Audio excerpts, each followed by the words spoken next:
오늘은 방언과 예언에 대하여 신천지와 기독교 무엇이 다른가 이란 제목으로 하나님 말씀을 전하고자 합니다. 창세기 6장에 보면 노아 가족만 노아 홍수 심판에 살아남고 그 시대의 모든 사람들이 노아 홍수 심판을 받습니다. 너무나도 끔찍한 사건입니다. 어떻게 하나님이 창조한 사람이 이렇게 처참하게 죽을 수가 있는가? 또 예수님이 오실 때 노아의 때와 같다라고 말씀하셨는데 어떻게 이 사람들이 한순간에 모두가 다 죽어야만 했는가 이해하기가 어렵습니다. 그러나 창세기 6장은 여기에 대해서 분명하게 말씀해 놓고 있습니다. 3절에 보면 여호와께서 이르시되 나의 영이 영원히 사람과 함께 하지 아니하리니 이는 그들이 육신이 됨이니라. 사람은 영과 혼과 육이 있습니다. 이 혼은 마치 자동차로 비유하면 운전수나 마찬가지입니다. 이 육체가 본능대로 가지 못하도록 이 혼이 조종을 해야 되는데 운전을 해야 되는데 이 창세기 6장의 사람들은 본능대로 가도록 내버려 두었습니다. 그래서 하나님의 영이 이 사람들하고 같이 함께 할 수가 없는 겁니다. 이 영은 하나님과 관계하는 기관인데 이 혼이 영을 따르지 않고 육신을 따라가는 겁니다. 육신의 욕망대로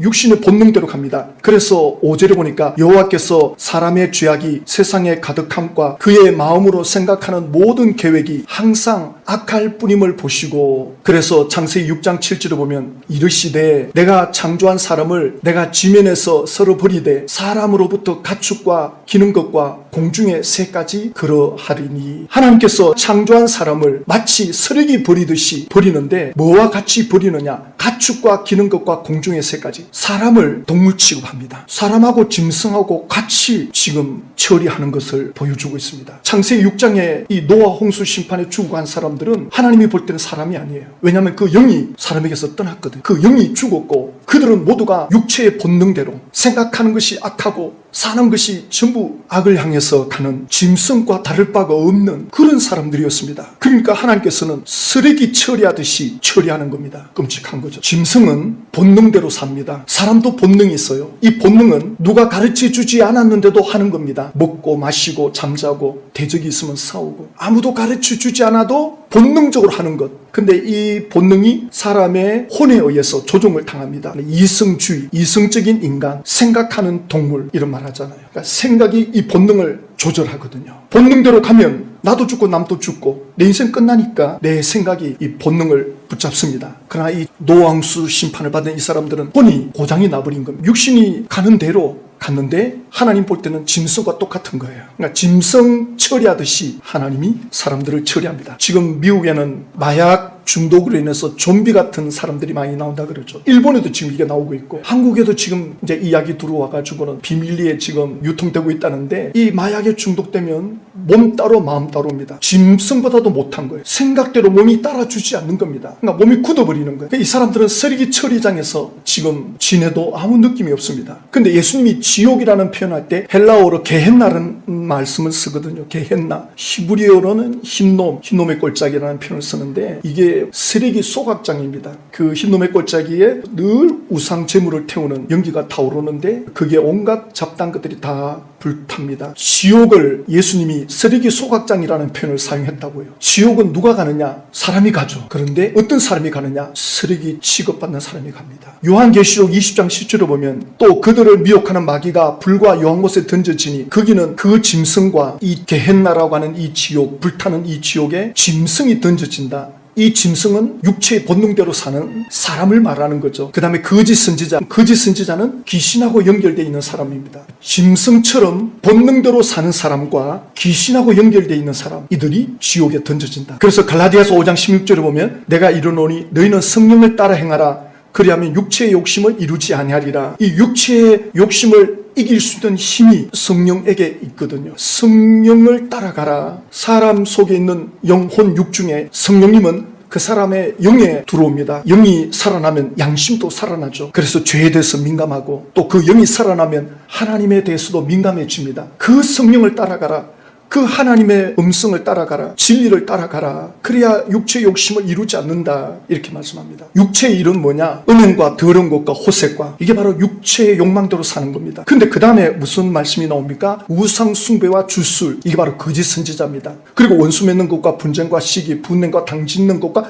분열함과 이단, 이게 지금 육신의 본능대로 사는 것과 귀신의 영에 이끌려 사는 것과 지금 같이 설명하고 있거든요. 육체의 본능대로 사나 또 그 영이 귀신에게 연결되어 있는 거나 똑같은 육체의 일을 하는 사람으로, 그래서 이들이 짐승이고 거짓 선지자고 지옥의 심판을 받는 걸로. 갈라디아서 5장 21절에 보면 투기와 술 취함과 방탕함과 또 그와 같은 것들이라 전에 너에게 경계한 것 같이 경계하노니 이런 일을 하는 자들은 하나님의 나라를 유업으로 받지 못할 것이요. 이렇게 육체의 본능대로 또 귀신의 영과 연결되어 있는 이들이 하나님의 나라를 유업으로 받지 못한다, 천국을 말씀하는 거죠. 그랬을 때 그러면 여기에 이 정도로 치우치지 않는 착하게 사는 사람이 있지 않느냐, 이렇게 자꾸 말하는 사람이 있어요. 그러나 착하게 산다라고 할 때 그 기준이 누구 기준이냐는 거죠. 사람이 볼 때 착하게 사는 거죠. 근데 그렇게 착하게 사는 사람한테 가서 물어보십시오. 우리 인간은 하나님께로부터 지원받았고 하나님의 뜻대로 살아야 되고 말씀대로 살아야 되는데 말씀에 벗어나면 우린 다 죄인입니다. 그러면 내가 뭘 하나님 말씀을 어긴 게 있냐고. 나는 반듯하게 살려고 한다. 남한테 피해 주지 않는다. 그럼 로마서 1장에 보면 죄에 대해서 목록이 나옵니다. 곧 모든 불의, 추악, 탐욕, 악의가 가득한 자요, 시기, 살인, 분쟁, 사기, 악독이 가득한 자요, 수군수군하는 자요, 비방하는 자요, 하나님께서 미워하는 자요, 능욕하는 자요, 교만하는 자요, 자랑하는 자요, 악을 도모하는 자요, 부모를 거역하는 자요. 이게 다 죄의 목록인데 여기에 저촉 안 됩니까? 그러면 이 정도 가지고 뭘 지옥 가게 하느냐, 그러면서 하나님께로 나오는 걸 거부합니다. 하나님이 볼 때는 착한 게 아니죠. 그래서 죄가 없다고 말하는 사람은 거짓말하는 자다, 그렇게 말씀했습니다. 하나님 보실 때는 우린 다 죄 아래 있는 인생이거든요. 하나님과 연결이 돼야 됩니다. 하나님과 연결이 안 되면 미혹의 영, 귀신의 영에게 연결이 돼 있고 또 육체의 본능대로 살게 되고. 그래서 사도행전 2장 38절에 베드로가 이르되 너희가 회개하여 각각 예수 그리스도 이름으로 세례를 받고 죄 사함 받으라. 그리하면 성령의 선물을 받는다. 회개를 통해서 성령님이 오셨기 때문에 이제 더 이상 이 회개 쪽으로 가지 않도록 성령님은 우리를 성화시켜 갑니다. 변화시켜 갑니다. 점점 변화되게 되어 있습니다. 그래서 그 결과가 어떻게 되느냐, 갈라디아서 5장 22절에 성령의 열매는 사랑, 희락, 화평, 오래 참음, 자비, 양성, 충성, 온유, 절제. 이 성령의 성품, 이것은 천국 간 사람들이 누리는 인격입니다. 천국 가 있는 사람들은 이 인격입니다. 100%입니다. 죄가 없어요. 그러나 이 땅에서 우리는 100% 누리기가 어렵습니다. 우리 육체의 욕망이 있고 본능이 있고 또 귀신이 들락거리고. 그러나 성령으로 충만할 때 그 성령의 열매로 말미암아 이런 인격의 열매를 맺습니다. 이 순간은 천국을 경험하게 되는. 그래서 성령님이 우리 안에서 우리를 이끌어가는데 예수님을 닮아가도록, 하나님을 바라보도록. 그래서 고린도전서 2장 12절에 우리가 세상의 영을 받지 아니하고 오직 하나님께로부터 온 영을 받았으니, 하나님께로부터 온 영을 받았다, 성령님을 받았는데 12절을 보면 이는 우리로 하여금 하나님께서 우리에게 은혜로 주신 것들을 알게 하려 하십니다. 하나님이 우리에게 은혜로 주신 것, 이 영적인 것들은 성령님이 알려주셔야만이 알 수 있습니다. 그래서 은혜로 주신 걸 알면 우리가 그걸 누리게 되는 거죠. 그래서 그걸 받아 누리도록, 경험하도록, 체험하도록 성령님이 이끄십니다. 그래서 고린도전서 2장 13절에 보면 우리가 이것을 말하거니와 사람의 지혜가 가르치 말로 아니하고 오직 성령께서 가르치신 것으로 하니 영적인 일은 영적인 것으로 분별하느니라. 사도 바울이 이 영적인 것을 아는 거는 사람의 지혜로 안 된다. 내가 지금 지혜로운 말로 가르친다고 해서 영적인 것을 알 수 있는 게 아니다. 하나님이 은혜로 주신 것들, 영적인 그 선물은 성령께서 알려주셔야만이 가능하다. 그래서 사도 바울도 내가 지금 사람의 지혜로 가르치지 않는다. 내가 지금 성령으로 가르친다 라고 고린도전서 1장 2장에 말씀하고 있거든요. 하나님께서 우리에게 주신 이 은혜는 성령께서 가르쳐 주셔야만이 알 수 있습니다. 성령님이 하나님의 그 깊은 은혜를 가르쳐 주시는데, 그래서 영적인 일은 영적인 것으로 분별한다.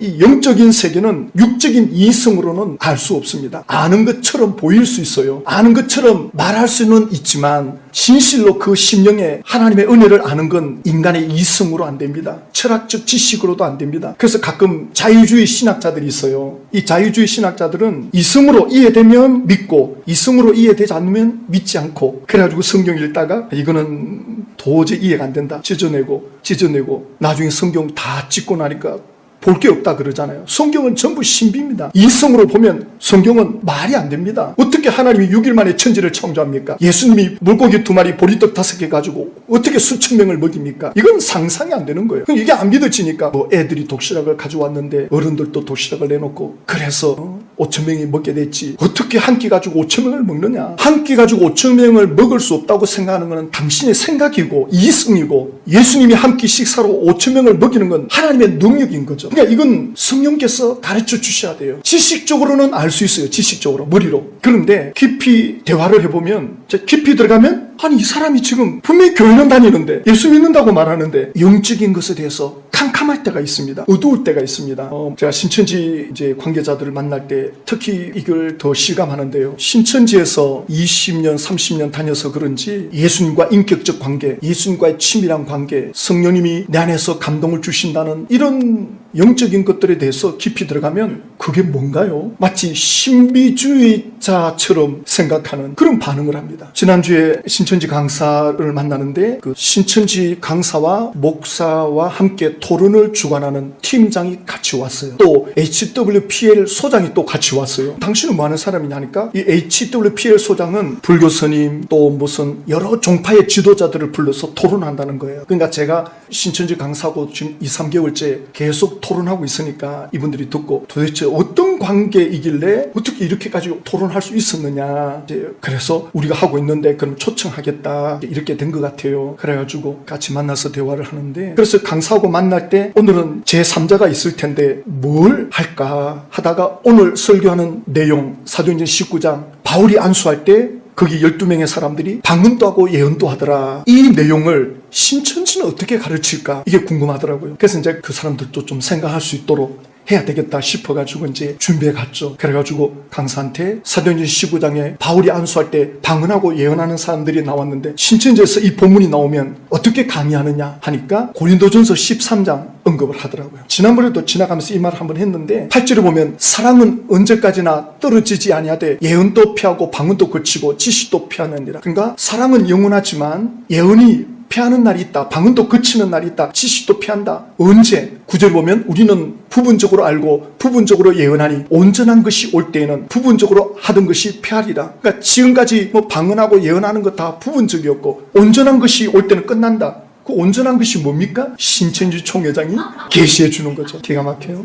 이제 저희들은 이 본문을 예수님의 재림대로 보는 거죠. 그때는 모든 게 다 알려진다는 거죠. 그러니까 사도 바울이 이 본문을 왜 이렇게 말했냐면 고린도 교인들이 자기들이 경험한 거 가지고 자기들이 영적 체험한 거 가지고 대단한 걸로 마치 다 아는 것처럼 교만하고 있었거든요. 그래서 바울이 너희들이 체험한 거 그건 부분적인 거야. 좀 영적인 체험했다고 해서 뭐 다 아는 것처럼 교만하지 마라. 이 말씀을 하려고 지금 이렇게 기록을 했고, 우리가 하나님 앞에 가는 그날 또 주님이 오시는 그날에는 모든 것이 진짜 다 알게 된다. 지금은 우리가 희미하게 아는 거다. 우리가 경험하고 체험하는 건 부분밖에 안 된다. 제발 교만하지 마라. 이 말씀인데, 그러면 신천지가 지금 이제 온전한 것이 왔다. 12절을 보니까 지금은 내가 부분적으로 아나 그때는 주께서 나를 아신 것 같이 내가 온전히 알리라. 그때가 바로 주님 만나는 그때죠. 그러나 지금은 우리가 알고 경험하는 거 부분적입니다. 영적 깊이로 들어가면 들어갈수록 이 영적 세계가 굉장히 깊고 넓다는 걸 우리가 실감하잖아요. 그러면서 이제 13절에 그런즉 믿음, 소망, 사랑 이 세 가지는 항상 있을 것인데 그 중에 제일은 사랑이라.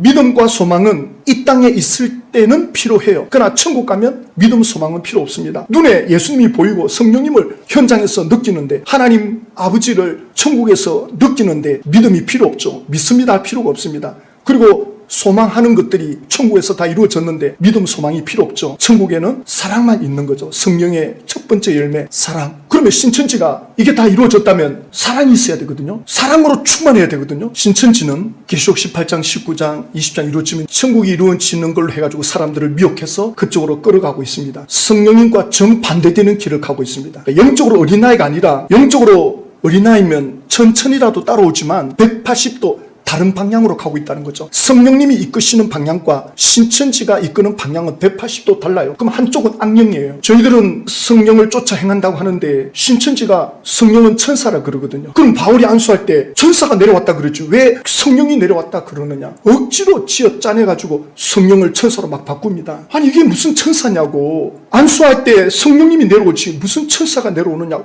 그러면 천사가 왔다고 말해야지. 그러므로 신천지는 성령님과 정반대되는 방향으로 방향으로 가고 있습니다. 그럼 이 방향은 어떤 방향이냐? 갈라디아서 1장 8절을 보면 다른 복음을 전하면 저주를 받을지어다. 저주받는 길이 되는 거예요. 베드로후서 3장 16절 말씀으로 보면 무식한 자들과 구세지 못한 자들이 다른 성경과 같이 그것도 억지로 풀다가 스스로 멸망에 이르느니라. 멸망으로 가는 길이 되는 거예요. 무서운 길입니다. 그래도 다행스러운 건 신천지에 그렇게 빠져가지고 멸망의 길로 가다가도 딱 깨닫고 예수님께로 돌아서면 사람이 확 달라져 버려요. 물론 안 그런 사람도 있겠지만 저 사람이 진짜 신천지에 있었나? 할 정도로 확 바뀌는, 그러니까 예수님께로 돌아오고 성령 안에서 변화될 때 완전히 빠른 속도로 20년, 30년 거기 있어도 빠른 속도로 변화되는 걸 보잖아요. 그래서 멸망으로 가는 길이고 저주받는 길로 가지만 예수님께로 돌이키면 순식간에 달라진다, 변화된다는 것을 우리는 보게 됩니다. 그래서 고린도전서 2장 14절에 육에 속한 사람은 하나님의 성령의 일들을 받지 아니하나니 이는 그것들이 그에게는 어리석게 보임이요 육신에 속한 사람이 있고 육에 속한 사람이 있습니다. 그 다음에 영에 속한 사람 세 종류로 나누면, 그러니까 육신에 속했다 이라면 예수를 믿고 성령 받았는데 성령님을 모시고 있으면서도 자기 뜻대로 사는 사람을 육신대로 산다. 그러나 여기 지금 육에 속한 사람은 성령을 안 받은 사람이에요. 전혀 성령을 모르는 사람이에요. 그래서 성령의 역사를 이해를 못하는 거예요. 뭘 저렇게 하나님을 찾고 뭐 영적인 세계를 갈망하고 뭐 천국이 어쩌고 저쩌고 이해를 못하니까 어리석게 보는 사람이 있고, 또 좀 생각 있는 사람은 이해가 안 된다. 도대체 성경에서 말하는 이 영적 세계가 이해가 안 된다. 이런 사람도 있습니다. 그리고 실제로 교회를 다니고 있는 사람들 중에 육에 속한 사람들이 있습니다. 그런 사람들은 어떤 경우는 좀 착해요. 가족들이 교회 가니까 그래 따라가 줄게, 뭐 교회 가서 나쁜 거 배우나 좋은 거 배우지, 좋은 게 좋다 이래가지고 교회 나오는 사람들도 있어요. 그러나 그런 사람들하고 영적인 이야기 들어가면, 영적인 대화를 하면 캄캄합니다. 듣기는 듣는데 무슨 말을 하는지 감을 못 잡아요. 그리고 또 사람이 착해가지고 오래 다녀요, 교회를. 그러니까 들은 건 많은데 정보 전달은 돼 있는데 가슴에 체험되어지는 건 없죠. 근데 이런 사람이 나중에 목사가 되는 경우가 있어요. 장로가 되는 경우가 있어요. 이건 교회의 치명타입니다. 알긴 잘 알아요. 그런데 육에 속한 사람이에요. 그래서 영적인 깊이 들어가면 캄캄해집니다. 그런데 워낙 들은 게 많으니까, 주워 들은 게 많죠. 교회를 오래 다녔으니까. 그래도 이제 오래 다닌 사람들이 예수님을 만날 기회가 있죠. 성령님으로 거듭날 기회가 있죠. 그러니까 거듭나지 않고 교회를 다닌 사람들이 있어요. 예수님이 교회 안에 알곡과 가라지가 있다 그랬잖아요. 근데 그 가라지가 누군지는 몰라요. 우리가 판단하면 안 돼요. 그래서 이 사람들이 교회를 다니다가 결정적인 순간에 예수님께로 돌아오는 경우가 있고 나가는 경우가 있죠. 평소에는 몰라요. 뭐 가족들이 다 교회 나가고 또 교회 가면 사람 만나고 또 정보도 얻고 비즈니스도 하고 뭐 재미도 있고 하니까 교회 옵니다. 그러나 결정적인 순간 떠납니다. 결정적인 순간에 예수님을 만납니다. 그러니까 아무도 몰라요. 우리가 끝을 모르기 때문에 좀 육적인 사람이 있어도 그러느니 하고 기다려줘야 됩니다. 이걸 분별해야 됩니다. 이런 데서 영분별의 은사가 나오는 거죠. 영적으로 분별이 되는 거죠. 저 사람은 육신에 속해 있구나. 성령은 받았는데 아직도 육신에 매여 있구나. 근데 아직 저 사람은 거듭나지 않은 것 같아. 좀 더 지켜봐야 될 것 같아. 본인은 믿는다라고 말할 수도 있어요. 본인은 어떤 데는 잘 믿는다고 합니다. 근데 결정적인 순간에 신앙을 떠나거든요. 그러면 그동안 믿는다라고 했던 게 의심스럽잖아요. 우리는 조심스럽습니다. 우리 자신에 대해서도 항상 우리는 조심해야 됩니다. 내 믿음이 진짜 믿음인가는 끝까지 가봐야 돼요. 내 인생이 끝날 때까지, 죽을 때까지 가봐야 됩니다. 아무도 장담 못합니다. 그러나 영적으로 깊이 들어가면 들어갈수록 하나님을 경험하고 이 영적인 것에 대해서 민감해집니다. 사도행전 19장 1절에 사도 바울이 3차 전도 여행에서 에베소 지역으로 들어갑니다. 이제 고린도를 지나 에베소 지방에 갔는데 거기에 12제자를 만납니다. 아볼로의 12제자. 그래 이 사람들하고 대화를 하는 거예요. 그래 대화를 하다 보니까 바울이 충격을 받는 거예요. 아무리 봐도 이 사람들은 영적으로 캄캄한 것 같아. 하나님에 대해서 말씀도 잘하고 구약 성경에 대해서 뭘 좀 아는 것 같고, 그런데 영적인 부분에 있어서는 캄캄한 거예요. 그래서 바울이 너희들이 믿을 때 성령 받았나? 그래 이 사람들이 한 말이 우리는 성령이 계시는 거를 듣지도 못했다. 그러니까 지금 이 12사람은 예수 안 믿는 사람들입니다. 그러면 구약 선지자들의 말씀만 믿고 있는 사람들입니다. 그래서 바울이 말합니다. 그러면 너희가 무슨 세례 받았느냐? 너희들이 지금 세례 받았다 그러는데, 그러니까 바울은 지금 이 사람들하고 대화를 많이 하고 있는 중입니다. 바울이 이 사람들이 세례 받은 거 어떻게 합니까? 이 사람들이 세례 받았다고 하니까 바울이 안 거죠. 그러니까 지금 그래서 너희들이 무슨 세례 받았는데, 그래서 이 사람들이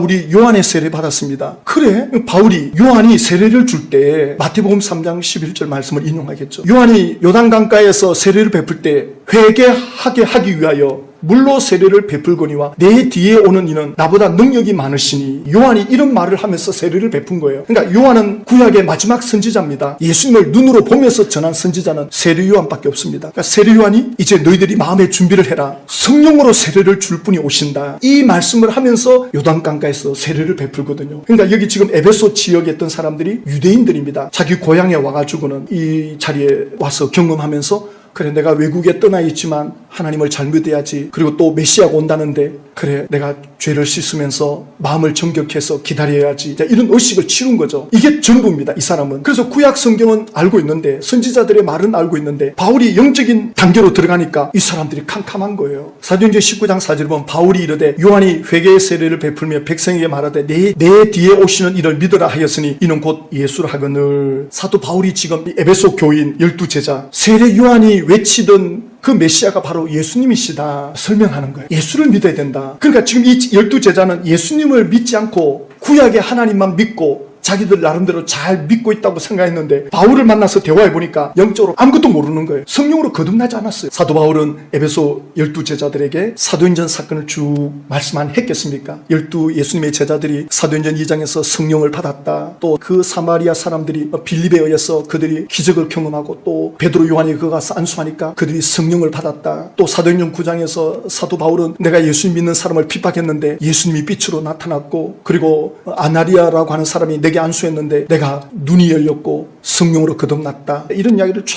했겠죠. 그리고 사도행전 10장에 고넬로 백부장, 로마의 백부장 이방인인데 베드로를 모시고 그 가족들이 말씀을 듣는데 성령이 내려오고 안수받으니까 방언도 하고 예언도 하더라. 이 영적 깊이를 말씀했겠죠. 그러니까 이 12제자가 그러면 우리도 그것 좀 받게 해주십시오. 우리도 예수 믿겠습니다. 우리도 그런 능력을 입을 수 있게 해주십시오. 우리도 그러면 사마리아 사람들처럼 고넬로 집안의 사람들처럼 이런 성령의 능력을 입을 수 있습니까? 그럼 바울이 그래, 너희들이 예수님을 믿으면 성령을 선물로 받는다. 그러니까 이 사람들이 간절한 마음으로 그걸 받게 되죠. 그래서 6절에 바울이 그들에게 안수함에 성령이 그들에게 임하심으로 방언도 하고 예언도 하니. 지금 이 12제자는 간절했습니다. 상상을 초월할 정도로 간절했다는 것을 먼저 우리가 알아야 됩니다. 요사이 우리 같은 마음하고는 좀 많이 다를 겁니다. 저는 이 수치를 한 100배 정도 되지 않을까. 지금 우리가 하나님을 사모하는 이 마음에 이 사람들은 100배. 왜냐하면 이 시대는 성경도 없어요. 하나님을 너무 믿고 싶은데 누가 말해주는 사람도 별로 없고 또 주위 환경은 핍박하는 환경이고 괄시하고 조롱하는 신앙 지키기가 어렵습니다.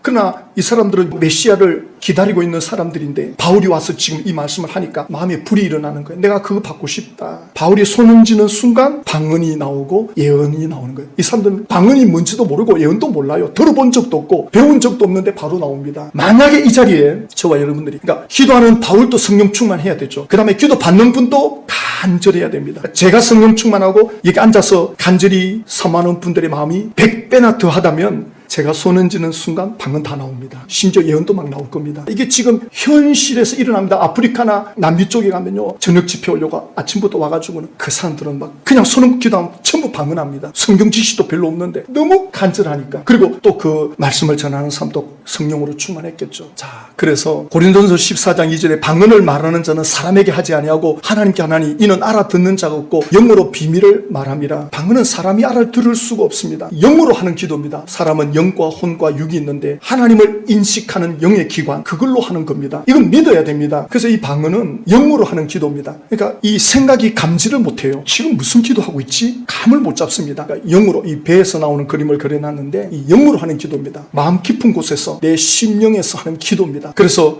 고린도전서 4장 14절에 내가 만일 방언으로 기도하면 나의 영이 기도하거니와 나의 마음은 열매를 맺지 못하리라. 만약에 누군가 저에게 와서 당신이 이 신천지 사역을 지치지 않고 한다면 그 힘이 어디 있느냐? 이렇게 묻는다면 이 힘은 방언 기도에서 나온다. 저는 그렇게 말할 수밖에 없습니다. 힘들고 지칠 때 1시간, 2시간 계속 방언으로 기도할 때 그 마음에 청소가 되고 무거운 짐이 떠나가고 힘을 얻고 지혜가 생기는 것을 경험하거든요. 그래서 그 또 성령의 힘을 의지해서 순종할 때 하나님의 역사가 나타나는 것들을 보게 되고 저는 그래서 이 방언의 이 기도가 아주 소중하다 이렇게 말할 수 있습니다. 그래서 14장 15절을 보면 그러면 어떻게 할까? 내가 영으로 기도하고 마음으로 기도하며 내가 영으로 찬송하고 또 마음으로 찬송하리라. 저는 방언 찬송은 잘 안 되더라고요. 오늘 아침 새벽 기도할 때 우리가 2시간 동안 계속 방언 기도 음악을 틀었죠. 어떤 사람이 방언으로 찬송도 하고 그 방언 찬송하는 분의 그 기도를 들으면 저도 기도가 절로 나와요. 기도가 잘 풀어져요. 그래서 주일 새벽 같은 경우는 방언 찬송하는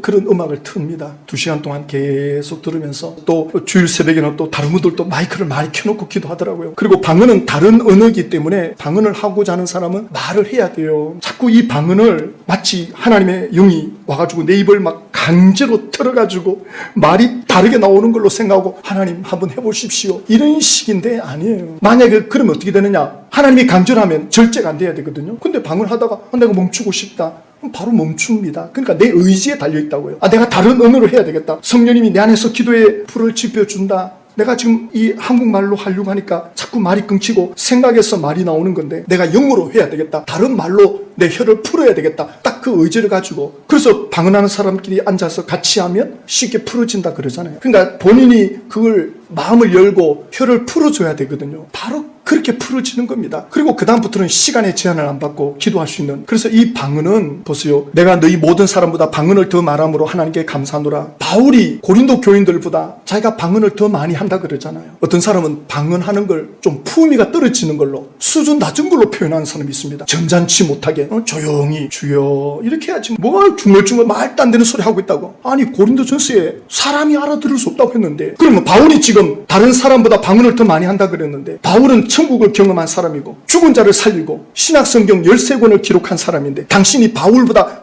더 품이 있습니까? 바울이 품위가 없어가지고 지금 방언합니까? 바울이 수준이 딸려가지고 지금 방언합니까? 학적으로도 바울은 가말리엘 문화생 최고의 학벌인데 우리나라로 말하면 인류대학인데 품위가 없어가지고 바울이 지금 방언합니까? 방언 기도하면 품이 없는 걸로 보는데 물론 방언이 남한테 피해를 주고 시끄럽게 해가지고 남의 귀에다가 너무 거슬리게 하면 물론 그러면 안 되겠죠. 그래서 성경에 보면 질서 있게 조화롭게 해라. 자, 그런 표현은 있어요. 그렇지만 성경에서 이렇게 말씀하고 있고 바울이 지금 모든 사람들보다 내가 더 방언한다. 하나님께 감사한다. 그러면서 방언 말하는 자는 자기의 덕을 세우고 믿음의 덕을 세웁니다. 그래서 방언을 오래 한 사람들은 믿음이 흔들리지 않습니다. 그런 장점이 있습니다. 본인을 위해서 하는 겁니다. 예언은 교회 공동체의 덕을 세우는 거죠. 유익을 주는 거죠. 이 덕이라는 말씀은 오이코 도메오라 해가지고 집을 짓는 벽돌을 쌓는다. 자기 믿음을 세워가는 겁니다. 예언은 교회를 세우는 데 도움이 됩니다. 그래서 고넬로 집안에 모였던 사람들이 베드로가 안수할 때 방언하고 예언했는데 지금 여기서도 에베소 교인들도 방언하고 예언했는데 예언을 어떻게 했을까? 내용이 없어요. 왜 이걸 기록 안 해놓았을까? 아니 뭐 어떤 식으로 예언을 했을까? 안 궁금하세요? 이런 것들이 저와 여러분들의 차이점입니다. 방언하고 예언했네 하고 넘어가죠. 저는 예언을 뭐 어떤 식으로 했는데 계속 그걸 두드립니다. 왜 안 기록했지? 여러분들 생각 어떠세요? 왜 기록을 안 해놓았습니까? 방언은 기록할 필요가 없죠. 다른 언어니까. 근데 예언은 알아듣는 말이잖아요. 그래서 제가 자료를 찾고 또 제가 기도하면서 그 분위기에 들어가 보는 거죠. 그 분위기에 도대체 이 사람들이 예언을 뭐 어떤 식으로 했을까? 성경에 방언하면서 예언했던 사람들 또 우리 현장에서 방언하면서 예언하는 사람들 그런 걸 이제 모아서 이 사람들이 했다면 이런 식이었을까? 바울이 안수하는데 처음에는 알아듣지 못한 말로 막 뭐라고 하더니만 갑자기 알아듣는 말을 해요. 그러면 무슨 말을 했을까? 예수는 참으로 하나님의 아들이시니 우리를 위해 죽으시고 살아나신 구세 주시로다. 예수 이름을 찬양합시다. 하나님이신 성령님이 오늘 우리에게 임하셨도다. 에베소 교회는 성령께서 인도해 가십니다. 할렐루야. 사람에 따라 정도의 차이는 있겠지만 이런 식입니다. 그래서 고린도전서 14장 5절에 나는 너희가 다 방언 말하기를 원하나 특별히 예언하기를 원한다. 방언은 개인의 덕을 세우지만 예언은 다른 사람을 붙돋아 주는 거니까. 그래서 예언을 자꾸 무슨 점치는 걸로만 생각하는데 물론 미래를 언급하는 것도 있어요. 예언 안에. 그러나 여기 보면 14장 3절에 예언하는 자는 사람에게 말하여 덕을 세우며 권면하며 위로하는 것이요. 그러니까 예언은 다른 사람들 덕을 세워줍니다. 다른 사람들의 믿음을 붙돋아주고 또 다른 사람에게 힘을 실어주고 위로해주고 그러니까 그 예언을 들으면 위로가 되는 거예요. 힘이 나는 거예요. 낙심에 있었는데 나는 신앙생활이 왜 안 될까? 내가 잘못됐나? 내가 문제가 있나? 그리고 우울에 빠지는데 예언하는 사람이 가서 예언해주면 갑자기 밝아지는 거예요. 제가 이번 주에 신천지 강사를 만났죠. 그래서 그 두 분 보는 데서 예언은 이렇게 하는 겁니다. 제가 보여줘서 신천지 강사한테 제가 예언을 했죠. 하나님은 강사님을 사랑하십니다. 하나님은 강사님을 보고 계십니다. 제 마음에 감동을 하는 말씀입니다. 이런 차원입니다. 예언이라고 해서 무슨 미래의 점을 치는 것만 있는 게 아닙니다. 여기 덕을 세우고 권면하고 위로하는 거라고 했지 않습니까? 그래서 그 사람이 정말 하나님이 나와 함께하고 있나는 이런 의심이 들어올 때 옆에 와서 아닙니다. 하나님 함께하고 계십니다. 믿음으로 말해줄 때, 감동으로 말해줄 때, 그 사람이 그것이 하나님의 음성으로 들려질 때 확 바뀌거든요. 제가 지난주에 천안을 내려갔잖아요. 이분이 단톡방에 글 올리는데 심각한 상황을 이제 표현하잖아요. 저는 옛날에 이분이 어떤 분인 걸 좀 알고 있죠. 이분이 신천지 가기 전에 일본 종교를 믿고 있었고 집안에 무속 집안이었습니다. 굉장히 신기가 강했던 사람이에요. 예민했던 사람입니다. 들리고 보이고 이런 것들이 잘 열려있는 사람이었습니다. 그러다가 신천지에 갔거든요. 근데 신천지에서 이런 현상이 나타날 때 아무도 케어를 못 해주는 거예요. 보이고 들린다. 신천지는 방문도 없고 예언도 없잖아요. 그러니까 신천지에서 어떻게 했나, 이 사람을 은사치기로 사용한 거예요. 너가 자꾸 보인다 들린다니까 그걸 가지고 은사치기를 해라. 그 은사치기를 어떻게 했는지는 제가 안 물어봤어요. 좀 자존심하고 관계될까 싶어서 그래 그렇게 하셨군요. 그런데 보십시오. 은사치기는 잘못된 거잖아요. 사람을 신천지에 끌어들이기 위해서 점치듯이 말하는 거잖아요. 이 사람이 괴로운 거예요. 이게 아닌데 갈등을 겪는 거예요. 그러다가 이제 신천지에 9년 있다가 나왔어요. 나와가지고 이제 저한테 전화가 왔어요. 내가 이런 신기가 있는데 어떻게 했으면 좋겠느냐. 근데 이제 그때는 제가 프라미스 TV 교회를 할 때가 아니었거든요. 제가 어떻게 해줄 수가 없었어요. 그러니까 주의사항만 줬어요. 주의사항. 안 그러면 당신 예수 무당된다. 그럼 굉장히 위험해진다. 어떻게 하면 위험해지는지, 어떻게 하면 잘못되는지를 제가 설명해 줬습니다. 예수 무당이 되면 어떻게 되는지, 그 전철을 어떻게 밟아가는지를 제가 설명해 줬습니다. 벌벌 떨더라고요.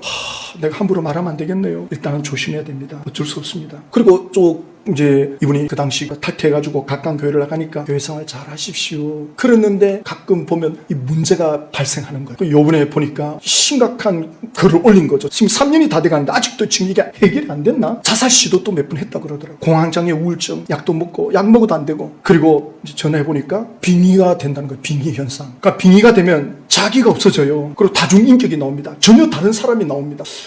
이 정도였단 말인가? 그럼 남편을 좀 불러라. 남편을 좀 만나봐야 되겠다. 왜냐하면 본인 말보다 남편이 지금 이걸 어떻게 경험하고 느꼈는지를 같이 만나자. 만났어요. 남편이 말하는 거 들어보니 심각한 거예요. 이 남자는 예수님을 안 믿었던 사람입니다. 신천지에 이제 잠깐 따라갔다가 이제 맞바지에 나온 건데 병원에서도 치료가 안 되니까 이 남편이 이제 교회 가서 목사 한 수 받을 때는 약간 안정이 되는 거예요. 근데 집에 오면 또 발작하는 거예요. 완전히 사람이 달라지는 거예요. 얼굴빛이 달라지고 목소리가 달라지고 그리고 기억을 못 하는 거예요. 그리고 어느 날 예배 시간에 갑자기 남편 멱살을 잡고 막 흔들고 있는 거예요. 자기는 몰라요. 나중에 사람들이 그렇게 말해줘서 알았다 그러는 거예요. 근데 남편한테 확인했습니다. 정말 부인이 당신 멱살 잡고 흔들었느냐? 그보다 더 심하다는 식으로 했다 그러더라고요. 제가 이제 이분을 만나서 몇 시간을 이야기했습니다. 이 원인이 어떻게 생겼고 이게 어떻게 풀어지고 제가 병원 사역할 때 그 임종을 앞둔 분들하고 많은 대화를 하고 기도했던 약간의 경험이 있거든요. 그래서 제가 두려워하진 않습니다. 차근차근 설명했습니다. 그러니까 이 사람이 신천지에서 나왔는데 계속 영적으로 민감한 거예요. 민감한데 주변에서는 이걸 이상하게 보는 거예요. 그러니까 본인이 이상한가? 내가 문제가 있나? 여기에 붙잡히면서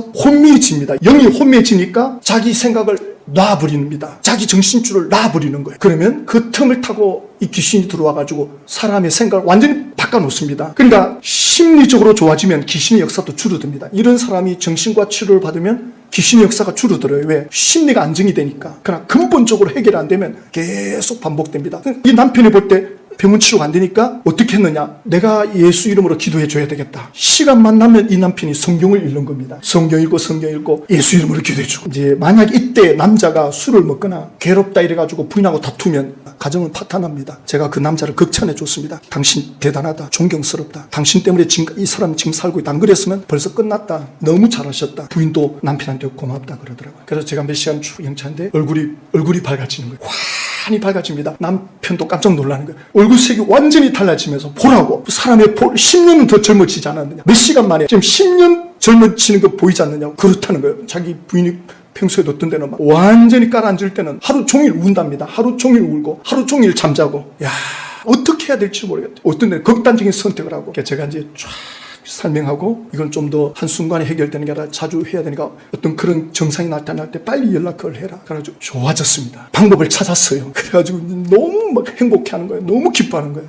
이걸 내가 왜 몰랐던가. 이 남편이 왜 이걸 몰랐는가. 왜 이걸 정신적인 문제로만 풀었나. 또 귀신으로만 풀었나. 극단적으로 푼 거예요. 한쪽으로만. 이게 복합적인 겁니다. 이 두 가지를 같이 해줘야 됩니다. 기도도 해주고 심리치료도 같이 해줘야 됩니다. 그래가지고 이제 이분이 이번 주 새벽에 저한테 노트를 보냈는데 여러 장을 보냈어요. 글을 썼어요. 글을 썼는데 자기가 평소에 하던 예언의 그 감동이 온 거예요. 그래갖고 선대를 갔습니다. 딸아, 너가 울면서 찬양할 때 너와 함께 했었단다. 나는 악을 선으로 바꿀 것이다. 나는 이 우주 모든 만물을 창조한 창조주다. 따라 정운재 목사도 내가 보냈단다. 따라 정운재 목사에게 전하여라. 양떼들이 몰려올 것이다 라고 전해라. 지금의 양떼들을 잘 치료해서 다가올 영혼들을 살릴 수 있도록 준비시키라고 전해라. 너도 곧 정운재 목사에게로 보낼 것이다. 너는 지켜보아라. 내가 너를 통해 어떤 계획을 가지고 있는지 따라 꼭 전해라. 자, 여기서 이걸 해석을 잘해야 돼요. 이게 중요한 겁니다. 지금 제가 이걸 해석을 잘해야 되고 이 말을 제가 받았을 때 어떻게 반응해 줘야 되는가, 이게 굉장히 중요합니다. 이걸 가지고 너무 과대평가하거나 과소평가하거나 이렇게 하면 안 돼요. 이것이 하나의 예언이거든요. 이러한 것들을 받을 때 이거를 절대시하면 안 돼요. 그러면 그 사람에게 부담 줄 수 있어요. 제가 어떻게 답변하느냐? 예, 집사님, 하나님이 저에게 주시는 기도 제목으로 받습니다. 기도하겠습니다. 하나님의 뜻이면 되는 거고, 또 하나님 뜻이 아니면 아닐 수도 있고, 될 수도 있고 안 될 수도 있다는 여지를 남겨줘야 돼요. 기도하겠습니다. 이 예언의 말씀을 집사님의 마음의 감동으로 주시는 말씀으로 받고 기도하겠습니다. 그러면 그분이 이 예언이 성취가 안 돼도, 내가 하나님의 뜻에 맡기고 돼도 하나님 뜻이고 안 돼도 하나님 뜻이라고. 네. 만약에 누가 예언했는데 왜 당신 예언대로 안 되느냐? 이렇게 추궁하면 안 돼요. 영적으로 예수 이름으로 기도해 줘야 됩니다. 그래서 이 사람한테 기도해 주죠. 전화로 기도해 주고. 다음에 만약에 이분이 이제 올 겁니다. 와서 예배 드리다가 갑자기 옆에 사람 딱 잡으면서 맹살 흔들 겁니다. 근데 그때 놀라지 마십시오. 맹살을 딱 잡으면서 돌려날 수도 있어요. 정신적으로 문제가 생길 때도 잡습니다. 악령에 의해서도 잡습니다. 충분히 설명해 줘야 됩니다. 그래서 다음에 뵐 날이 있을 때 혹시라도 그런 불편한 부분이 안 나타나겠지만 나타난다 하더라도 놀라지 마시라. 우리가 기도해 주면 안정합니다. 그런 것들이 신천지에서 탈퇴한 사람들이 앞으로 이런 것들을 많이 겪을 겁니다. 혼란이 옵니다. 신천지에서 배운 진리가 아니다라고 했을 때 자기 전체성이 흔들리거든요. 그게 올인했던 사람들 굉장히 혼란이 옵니다. 실제 그렇게 극단적 선택을 합니다. 우리 탈퇴 스토리에 어떤 남자분 자살 시도하다가 또 무당에게 찾아가고 막 그러잖아요. 영이 혼란스러워서 그래요. 영적으로 혼란스럽고 분별력을 잃어버리면서 자기 정체성, 뭘 어떻게 판단해야 될지 모르는 거예요. 그러다가 힘으로 해버리면 큰일 납니다. 윽박 지르거나 야단치거나 해버리면 오히려 더 도집니다. 앞으로 신천지에서 나오는 분들이 순간순간 그런 트라우마에 의해서 힘들어할 때 왜 저러지? 신천지 탈퇴한 분들이 안 겪은 분들도 있겠죠. 그런 트라우마 없이도 잘 극복한 분들도 있어요. 또 다 똑같지는 않잖아요. 그래서 방언과 예언을 제대로 한다면, 예언의 은사가 있어가지고 덕을 세고 제대로 권면해 준다면, 신천지에서 그렇게 상처받고 트라우마가 있는 분들에게 하나님의 말씀으로 내 마음에 감동된 대로 위로해주고 격려해주고 희망을 줄 때 그 사람이 밝아집니다. 아, 나도 희망이 있구나. 내가 잘못된 게 아니구나. 내 신앙에 문제가 있는 게 아니구나. 내가 생각을 잘못하고 있었구나. 내가 속고 있구나. 그거를 깨워주면 환히 밝아집니다. 기도합시다. 오늘은 제가 안수 기도할게요.